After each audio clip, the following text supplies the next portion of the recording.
नमस्कार, N1 live में आपका स्वागत है। मैं हूं संजय मल्होत्रा। हमारे कार्यक्रम द डायलॉग में हम रोजाना आपके रूबरू होते हैं। हमारे साथ कुछ खास मेहमान होते हैं और हम चर्चा करते हैं उन मुद्दों को लेकर जिनका सरोकार आज की सियासत से है या फिर हमारी रोजमर्रा की जिंदगी से है। इसी कड़ी में आज मेरे साथ शिमला से जुड़ रहे हैं वरिष्ठ कांग्रेस नेता कुलदीप राठौर।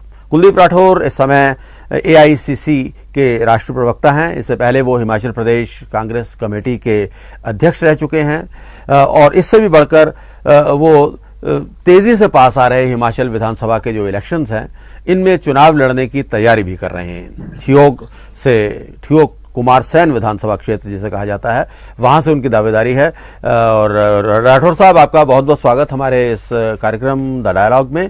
और सबसे पहले तो मैं आपसे यही सवाल करूंगा कि अब इलेक्शंस जो हैं वो बिल्कुल सिर के ऊपर हैं। हालांकि अभी सीट्स जो हैं वो डिक्लेयर नहीं हुई हैं, ना आपकी तरफ से हुई हैं ना भारतीय जनता पार्टी की तरफ से हुई हैं। लेकिन भारतीय जनता पार्टी इस बार एक बात खास तौर पर कह रही है कि हम जो दस्तूर हिमाचल प्रदेश में अब तक चलता आ रहा है, हर बार जो है पार्टी जो है वो दूसरी पार्टी जो है इलेक्शन जीतती रही है। कभी हिमाचल की जनता ने रिपीट नहीं किया है किसी पार्टी को। लेकिन भारतीय जनता पार्टी का कहना है कि इस बार वो ये दस्तूर तोड़ने जा रही है। आपको क्या लगता है कि ये जो रवायत है, ये जो परंपरा है, ये टूटेगी इस बार? जी, सबसे पहले मैं आपका धन्यवाद करता हूं कि आपने मुझे अपने चैनल में बात करने का मौका दिया। जी, जहाँ तक भारतीय जनता पार्टी की बात आपने कही है कि वो हिमाचल में रिवायत जो है बदलना चाहते हैं। देखिए, वो अभी सत्ता में, उनकी कोशिश होगी कि वो सत्ता में फिर से आए। हमारी कोशिश है कि हम उन्हें सत्ता से बेदखल करें। जब हम सत्ता में थे तो हमारी भी कोशिश होती थी कि हम फिर से सत्तासीन हों, लेकिन विपक्ष के लोगों की कोशिश होती थी कि वो हमें बेदखल करें। तो ये लोकतंत्र में सिलसिला चला रहता है। वो अगर मिशन रिपीट की बात कर रहे हैं जी, तो हमारा जो है मिशन डिलीट जो है हमारा जो है वो जारी है। ठीक है, मिशन डिलीट की तरफ आप बढ़ रहे हैं। लेकिन आपकी राह जो है वो बहुत आसान नहीं लग रही है। इस बार हालात काफ़ी बदले हुए हैं। भारतीय जनता पार्टी की अगर बात ना भी करें, सेंटर में भी उनकी सरकार है, यहाँ पर भी उनकी सरकार है। लेकिन कांग्रेस में आपके पास इस बार राजा वीरभद्र सिंह जैसा नेता नहीं है। तो क्या उनकी कमी आपको लगता है कि खलेगी इस बार के इलेक्शन में? कांग्रेस को कहीं ना कहीं डिसएडवांटेज है इस बात को लेकर? देखिए, वीरभद्र सिंह जी एक बड़े कद के नेता रहे हैं।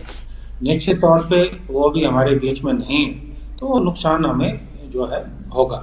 लेकिन चुनाव जो है हमेशा संगठन की ताकत से लड़े जाते हैं जी। मैं जब प्रदेश कांग्रेस कमेटी का अध्यक्ष था, हमने संगठन को इकट्ठा किया, मजबूत किया, एकजुट किया और संगठन के बलबूते पे हमने हिमाचल प्रदेश में 4 जो है उपचुनाव जीते। एक ऐतिहासिक जीत हिमाचल में कांग्रेस पार्टी की हुई है, जबकि दिल्ली में भारतीय जनता पार्टी की सरकार, हिमाचल में भारतीय जनता पार्टी की सरकार और डबल इंजन की सरकार को हमने इन उपचुनाव में पराजित किया। और हालांकि आपको मालूम है, आप वरिष्ठ पत्रकार हैं, कि हमेशा उपचुनाव में सरकार का पलड़ा भारी रहता है, लेकिन उसके बावजूद भी हमने जो है चुनाव जीते। तो ये हमारे संगठन की ताकत है और हमने मजबूत संगठन के बलबूते पे ये चुनाव जो है जीते हैं और वही कोशिश हमारी विधानसभा के चुनाव में भी रहने वाली। जी बिल्कुल, आपकी बात सही है कि आपने ये काफ़ी बड़ी अचीवमेंट इसको कहा जा सकता है कि 4 बाई इलेक्शंस आपने जीते और आप उस वक्त अध्यक्ष थे और संगठन पूरे को आप साथ लेकर चले और ये काफ़ी अच्छी उपलब्धि कही जा सकती है। लेकिन अब जो है वो हालात थोड़े बदले हुए नज़र आ रहे हैं। अब ये एक तो पूरे चुनाव हैं, तब ये भी कहा जा रहा था कि राजा वीरभद्र सिंह की वजह से एक सिंपथी वोट भी आपकी पार्टी को मिला, लेकिन वो फैक्टर भी इस बार उतना प्रभावी हो सकता है, उसका प्रभाव अभी भी रहे लेकिन उतना प्रभावी वो नहीं रहेगा। तो इस बार आपको नहीं लगता कि ये चुनौती थोड़ा ज़्यादा कड़ी होने वाली है? अगर आप उन 4 इलेक्शंस और उसकी एक और वजह भी रही कि उन इलेक्शंस की वजह से एक भारतीय जनता पार्टी के लिए वो वेकअप कॉल की तरह कही जा रही थी कि पार्टी उसके बाद से एकदम से सजग हो गई और उन्होंने अपना जो इलेक्शन मशीनरी है उसको बिल्कुल टॉप ऑर्डर में लेकर वो आ गए। तो ये फैक्टर्स आपको नहीं लगता है कि काम करेंगे?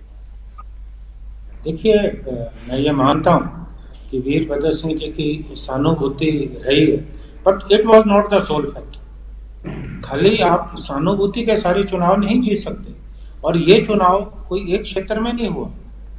कम से कम जो है 23 या 24 विधानसभा के क्षेत्र इसमें सम्मिलित हुए हैं, क्योंकि मंडी लोकसभा का चुनाव था और कांगड़ा में फतेहपुर चुनाव क्षेत्र का चुनाव था। उसी तरह शिमला जिला में जुबल कोटखाई का चुनाव था, सोलन जिला में अर्की क्षेत्र का चुनाव था।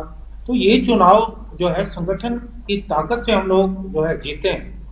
ये बात सही है कि वीरभद्र सिंह जी ने जो हिमाचल में काम किए, उन कामों को हम जनता के बीच में लेके गए हैं।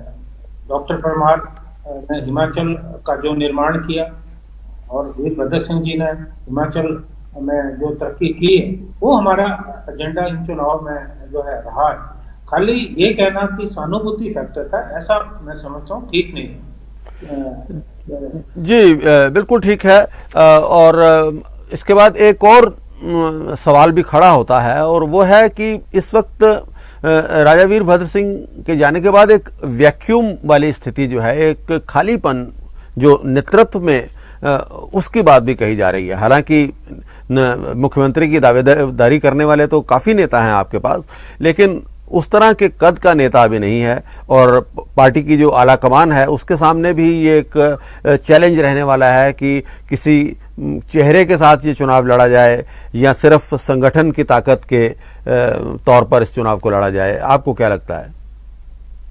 देखिए, मेरा ये मानना है कि श्री वीरभद्र सिंह जी की पत्नी श्रीमती प्रतिभा सिंह जो सांसद है, उन्हें प्रदेश का अध्यक्ष बना के जो है एक प्रयोग किया गया। अब ये प्रयोग कितना सफल होता है ये तो निश्चित तौर पे इस पे सबकी नजरें लगी हैं, लेकिन मुझे ये लगता है कि इस वक्त जरूरत इस बात की है कि हम चुनाव जो है संगठन के बलबूते पर लड़े, क्योंकि वीरभद्र सिंह जी के कद का नेता हमारे पास नहीं है। और ये परिस्थितियां, ये स्थितियां हमेशा राजनीतिक दलों के सामने आती है। अब जब देश में एक वक्त में पंडित जवाहरलाल नेहरू जी प्रधानमंत्री थे, उस वक्त कहा जाता था उनके बाद कौन, लेकिन उनके बाद आपने देखा कि लाल बहादुर शास्त्री जी थोड़े समय के लिए आए, उन्होंने देश को बहुत अच्छा चलाया। लाल बहादुर शास्त्री जी के बाद श्रीमती इंदिरा गांधी आई, उन्होंने देश को बहुत अच्छी तरह चलाया। इंदिरा जी के बाद राजीव गांधी प्रधानमंत्री बने, उन्होंने देश को बहुत अच्छी तरह चलाया। नरसिम्हा राव देश के प्रधानमंत्री बने, मनमोहन सिंह देश के प्रधानमंत्री बने। तो समय के मुताबिक हालात बदलते हैं, परिस्थितियां बदलती हैं, तो हमें हर परिस्थिति के लिए जो है तैयार रहना चाहिए। और राजनीतिक दल की परीक्षा ऐसे समय में होती है कि उसका कार्यकर्ता कितना मजबूत है, उसकी विचारधारा कितनी मजबूत है, और वो अपने विचारधारा और कार्यकर्ताओं के बलबूते पे जो है चुनाव लड़ता है। तो मुझे लगता है कि हमारी जो है ये परीक्षा, उपचुनावों में हमने जो अच्छा प्रदर्शन हमारा रहा है, तो हमने जो है उस परीक्षा में सफलता पाई है।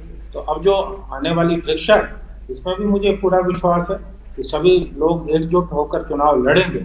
और रही मुख्यमंत्री की बात, मुझे लगता है कि ये गलतफहमी सब लोगों को दिमाग से निकालने की जरूरत है। हमारा लक्ष्य होना चाहिए कि हम विधानसभा का चुनाव जीतें, और मुख्यमंत्री कौन होगा कौन नहीं होगा ये फैसला तो हमें पार्टी आला कमान पे और विधायक दल जो हमारा चुन के आएगा उस विधायक दल पे हमें छोड़ना होगा। जी, पार्टी से संबंधित बस एक आखिरी सवाल मैं आपसे बस करूंगा, उसके बाद फिर मैं आपकी जो अपनी राजनीति है उसको लेकर एक दो सवाल करूंगा। अभी एक और आपकी पार्टी में ट्रेंड देखा जा रहा है कि कई बड़े नेता पीछे पार्टी छोड़कर गए। भारतीय जनता पार्टी पर ये आरोप लग रहा है कि एक ऑपरेशन तोड़फोड़ पार्टी ने शुरू कर रखा है। एक बड़े ही टारगेटेड तरीके से कांग्रेस के कुछ नेताओं को जो है वो निशाना बनाया जा रहा है और उनको पार्टी में ले जाया जा रहा है। तो आपको क्या लगता है कि सिर्फ भारतीय जनता पार्टी की ही ये रणनीति है, या आपकी अपनी पार्टी में भी कहीं ना कहीं कुछ कमियां हैं जिसकी वजह से आप नेताओं को अभी तक सहेज कर नहीं रख पा रहे हैं, संभाल कर नहीं रख पा रहे हैं, और ये चुनावी मौसम में, और अभी तो टिकट डिक्लेयर भी नहीं हुए हैं, आगे और भी इस तरह की घटनाएं होंगी, इसको लेकर आप क्या कहेंगे? देखिए, जब मैं पार्टी का अध्यक्ष था उस वक्त मैंने जहां कांग्रेस पार्टी को इकट्ठा किया, एकजुट किया, वहां जो कांग्रेस का बिखरा परिवार था उसे भी एकजुट करने का प्रयास किया। हमारा ये प्रयास रहा कि पंडित सुखराम जी जो किसी कारणवश कांग्रेस पार्टी छोड़ के चले गए थे, उन्हें हम फिर से कांग्रेस पार्टी में लाए। उसी तरह से भारतीय जनता पार्टी के एक बहुत बड़े कद के नेता जो 3 बार सांसद रहे, बीजेपी के अध्यक्ष रहे, सुरेश चंदेल जी, उन्हें भी हम कांग्रेस पार्टी में लेके आए। हाँ, अभी स्थिति दुखद है कि कुछ हमारे लोग कांग्रेस पार्टी को छोड़ के भारतीय जनता पार्टी में शामिल हुए हैं। मुझे लगता है कहीं ना कहीं हमें इस बात का आकलन करना चाहिए, मंथन करना चाहिए, विवेचन करना चाहिए कि ऐसी परिस्थिति क्यों आ रही है, ऐसी परिस्थिति फिर से ना आए, पुनरावृत्ति ना हो, इसका भी हमें जो है प्रयास करने की जरूरत है। क्योंकि भारतीय जनता पार्टी निश्चित तौर पे चाहेगी वो कांग्रेस को कमजोर करे और हमारे जो नेता हैं उनको अपने पाले में जोड़ने का प्रयास करे। तो ये तो राजनीतिक दलों में जो है चलता आ रहा है और लोकतंत्र में ये चीजें हो रही हैं। और भारत में तो आप काफी समय से देख रहे हैं कि इस तरह से की परिस्थितियां बन रही हैं। तो मुझे लगता है कि हमें जो है इस दिशा में गंभीरता से सोचने की जरूरत है कि हमारे जो लोग हैं वो क्यों भारतीय जनता पार्टी में जा रहे हैं। और खासकर ऐसे समय जब हमने 4-0 से बहुत बड़ी बढ़त हासिल की है और एक पूरा संदेश पूरे प्रदेश में ये जा रहा था कि हिमाचल में कांग्रेस पार्टी की सरकार जो है बनने वाली है। मुझे लगता है वो तो आज भी बनेगी। तो हमें अपने नेताओं का, अपने कार्यकर्ताओं का जो है पलायन है उसे रोकने की जरूरत है। जी बिल्कुल, बिल्कुल सही कहा आपने। सिर्फ दोषारोपण से बात नहीं बनने वाली है। अगर मैं आपकी बात करूं, आप तो निश्चित तौर पर संगठन के आदमी हैं और हमेशा अपने संगठन के लिए काम किया है, संगठन को मजबूत करने का काम किया है और सभी तरफ से सभी तरह के लोगों को अपने साथ लेकर चलने के आपने प्रयास किए हैं। लेकिन कहीं ना कहीं ऐसा लग रहा है कि पार्टी में जो रुतबा आपको हासिल होना चाहिए, खासतौर पर पिछले दिनों में जो घटनाक्रम चला, उससे कहीं लग रहा है कि आपको एक तरह से एक अलग थलग करने की कोशिश पार्टी के अंदर हो रही है। आप भी ऐसा महसूस करते हैं? देखिए, मैं ऐसा नहीं समझता, लेकिन मैं एक बात जरूर कहना चाहूँगा कि मैं कांग्रेस पार्टी में लगभग 40 सालों से ज़्यादा जुड़ा हूँ। मैं प्रदेश NSU का अध्यक्ष रहा हूँ, युवा कांग्रेस का नेतृत्व किया, काफ़ी साल पार्टी का महासचिव रहा हूँ और 3-3.5 वर्ष के लगभग मुझे जो है पार्टी के अध्यक्ष के रूप में काम करने का मौका मिला। और जिस वक्त मुझे कांग्रेस पार्टी का अध्यक्ष बनाया गया माननीय श्री राहुल गांधी द्वारा, उस वक्त परिस्थितियां कोई ज़्यादा अनुकूल नहीं थी और मैंने तो बहुत मुश्किल समय देखा है। कोविड का समय था, लोग घरों से बाहर आते हुए डर रहे थे। हमने ऐसे समय में भी संगठन को जो है पूरा क्रियाशील रखा। मैंने कोविड के समय में भी पूरे प्रदेश का दौरा किया, जरूरतमंद लोगों की मदद की, लोगों के साथ हम खड़े हुए। शायद यही कारण था कि उपचुनावों में लोगों ने जो है कांग्रेस पार्टी का जो है समर्थन किया। उसी तरह से मैंने राहुल गांधी जी के एजेंडे पर चलते हुए हिमाचल प्रदेश में अपना कोई गुट नहीं बनाया। मैंने जो है ना कोई गुट बनने दिया और एक सख्त अनुशासन के तहत जो है संगठन को चलाया। और मुझे मालूम है, हो सकता है कि कुछ लोगों को ये बातें ठीक नहीं लगी हो। हालांकि मैंने अपनी जब मैं प्रदेश कांग्रेस कमेटी का अध्यक्ष था, मैंने हिमाचल प्रदेश में किसी भी कांग्रेस के नेता को कमजोर करने का प्रयास नहीं किया। मैंने सबकी मदद की क्योंकि मैं ये चाहता था कि अगर संगठन मजबूत होगा, हमारे नेता मजबूत होंगे तो पार्टी आगे बढ़ेगी। अब अगर इस तरह का कोई प्रयास हो रहा है तो उससे कोई फर्क पड़ने वाला नहीं। आज हिमाचल प्रदेश का जो कांग्रेस पार्टी का कार्यकर्ता है वो समझता है कि कौन सही है कौन गलत है। मैंने जिस निष्ठा से, जिस ईमानदारी से, जिस समर्पण की भावना से कांग्रेस पार्टी के लिए काम किया है, आज हिमाचल प्रदेश के कांग्रेस पार्टी का कार्यकर्ता किसी भी शहर में, किसी गांव में भी बैठा है, उस बात को जो है समझता है। तो मुझे लगता है कि राजनीति में कई बार कोशिश होती है, कोई महत्वाकांक्षी लोग आपको पीछे धकेलने का प्रयास करते हैं, तो इन बातों से कोई हताशा और निराशा नहीं होनी चाहिए। आपने अगर सच्चे मन से सही नीयत से काम किया है तो आपको आगे बढ़ने से कोई रोक नहीं है। जी, आपने राठौर साहब पहली बार ये मंशा जाहिर की है कि आप इलेक्शन भी लड़ना चाहते हैं। ठियोग आपकी कॉन्स्टिट्यूंसी है, आप उसी इलाके के रहने वाले हैं और वहाँ से आप टिकट के चाहवान भी हैं, आप चाहते हैं कि आपको वहाँ से टिकट मिले। और पार्टी का जो अभी जो क्राइटेरिया चल रहा है, जैसा कि सुना जा रहा है कि सभी सिटिंग एमएलएस को टिकट दी जा रही है, इसके अलावा सभी जो दिग्गज नेता हैं, जो बड़े नेता हैं, उनका भी टिकट लगभग पक्का माना जा रहा है। तो आप तो काफ़ी बड़े नेता हैं, निश्चित तौर पर पार्टी के अध्यक्ष भी रहे हैं, पार्टी को इतनी मजबूत जीत आपने हाल ही में दिलवाई है, लेकिन आपके टिकट को लेकर अभी तक स्थिति स्पष्ट नहीं है। अभी भी वहाँ पर कहा जा रहा है कि पैनल है जिसमें और लोग भी हैं। तो आपको नहीं लगता कि ये एक तरह से आपको ह्यूमिलिएट करने की कोशिश है? आपके ऊपर एक दबाव जो है बनाया जा रहा है या आपको अलग थलग किया जा रहा है? देखिए, मैं यहाँ कहना चाहता हूँ कि जब मैं प्रदेश का अध्यक्ष बना उस वक्त मेरी मंशा थी कि मैं हिमाचल में संगठन को मजबूत करूं, और राहुल गांधी जी भी यही चाहते थे।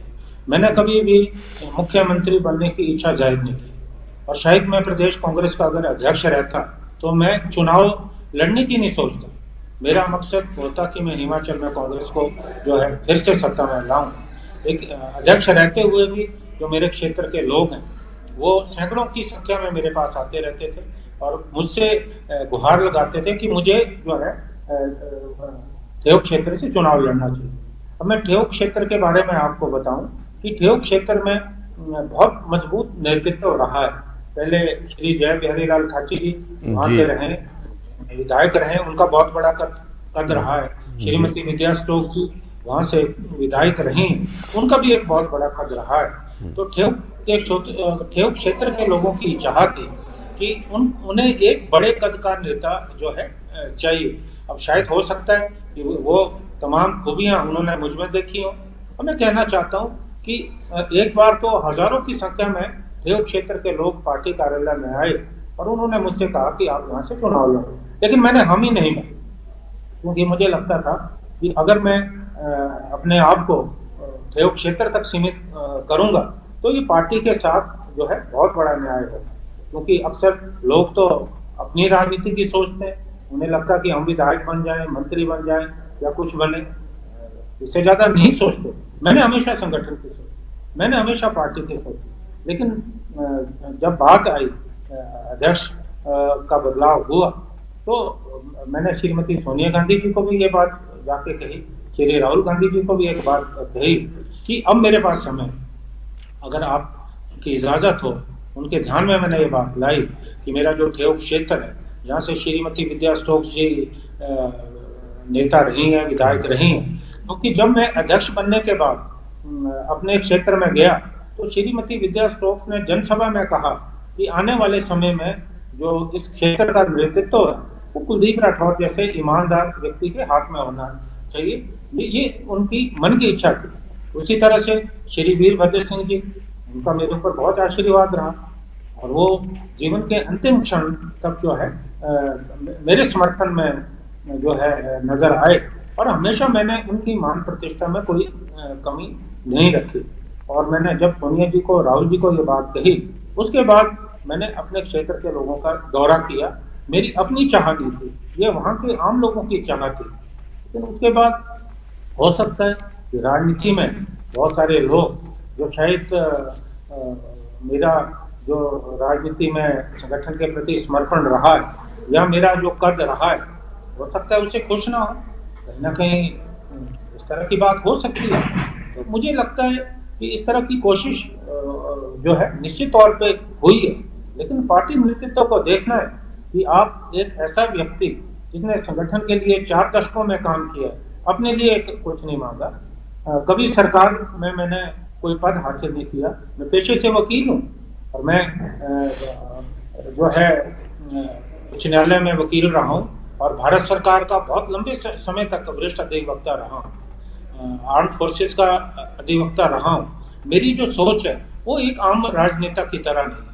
मैं आम राजनेता की तरह जो षड्यंत्रों की राजनीति नहीं करता, स्पष्ट बात करता हूँ, जो सही बात है वो मैं करता हूँ। हो सकता है ये भी मेरी कमी हो, लेकिन मुझे ये लगता है कि तमाम इस तरह की जो कोशिशें हो रही है ये हमारी पार्टी आलाकमान को देखना है कि आपको ये देखना है कि जिस व्यक्ति ने संगठन के लिए काम किया है और जिस का समर्थन कांग्रेस के आम कार्यकर्ता कर रहे हैं, तो निश्चित तौर पर मुझे विश्वास है कि श्रीमती सोनिया गांधी जी, राहुल गांधी जी मेरी कार्यशैली, मेरी कार्यप्रणाली से पूरी तरह से वाकिफ है, उनका समर्थन मेरे साथ रहेगा। और अगर ऐसे व्यक्ति को आप जो पार्टी का अध्यक्ष रहा है उसकी कॉस्ट पे आगे लाने का प्रयास करेंगे, उसका जो मुझे लगता है संदेश वो पूरे प्रदेश में अच्छा नहीं जाएगा, ऐसा मेरा विश्वास है। जी बिल्कुल कुलदीप जी, अगर ये कहें कि वैसे तो उम्मीद करते हैं कि आपको ठियोग से जो है पार्टी टिकट देगी, लेकिन कहीं आपको दरकिनार किया जाता है, आपकी अनदेखी की जाती है, तो आपने आगे की रणनीति के बारे में भी कोई निर्णय लिया है कि आप किस तरह से पार्टी के सच्चे सिपाही की तरह ही काम करते रहेंगे या कोई और भी विकल्प आपके सामने हैं? नहीं, देखिए, मैं हमेशा सकारात्मकता में विश्वास रखता हूँ और मुझे विश्वास है कि ऐसी परिस्थिति आने वाली नहीं है। अगर कोई इस तरह की परिस्थिति आती है तो उस समय निर्णय लेंगे। जी, और आजकल वैसे श्रीमती सोनिया गांधी भी हिमाचल में ही हैं, काफ़ी नेता उनसे मिल भी रहे हैं और वो भी मुलाकात कर रही हैं, वो जायज़ा भी ले रही हैं हिमाचल प्रदेश की स्थिति का। तो आपका भी कोई इरादा है उनसे मुलाकात करने का या कोई कर चुके हैं, उसके विषय में कोई जानकारी देना चाहेंगे? नहीं, मैं पिछले दिनों उनसे दिल्ली में मिला था, क्योंकि अभी वो शिमला आई हैं और आराम कर रही हैं। शिमला में वो किसी भी पार्टी कार्यकर्ता या नेता से नहीं मिल रही। मेरी कोशिश रहेगी जब वो दिल्ली जाएंगी तो मैंने समय मांगा है उनसे मुलाकात का। हिमाचल की जो राजनीतिक परिस्थितियां हैं, जो ज़मीनी हालात हैं, मेरी कोशिश रहेगी कि मैं उन्हें अवगत कराऊं। और मैंने उन्हें एक पत्र भी लिखा है जिसमें जो हमारी हिमाचल की ज़मीनी हकीकत है उससे मैंने उन्हें उनकी जानकारी में लाने का जो है मैंने उस पत्र के माध्यम से प्रयास किया। जी, बहुत बहुत धन्यवाद कुलदीप राठौर, हमारे साथ जुड़ने के लिए, N1 लाइव के साथ जुड़ने के लिए। बहुत अच्छी हमारी बातचीत रही, बड़े बेबाक तरीके से आपने सभी सवालों के जवाब दिए। N1 लाइव पर हम इसी तरह से आप के साथ रूबरू होते रहेंगे, हमारे साथ कोई ना कोई मुअज़्ज़ज़ मेहमान रहा करेगा और हम विभिन्न मुद्दों को लेकर चर्चा किया करेंगे। फिलहाल के लिए इतना ही, नमस्कार।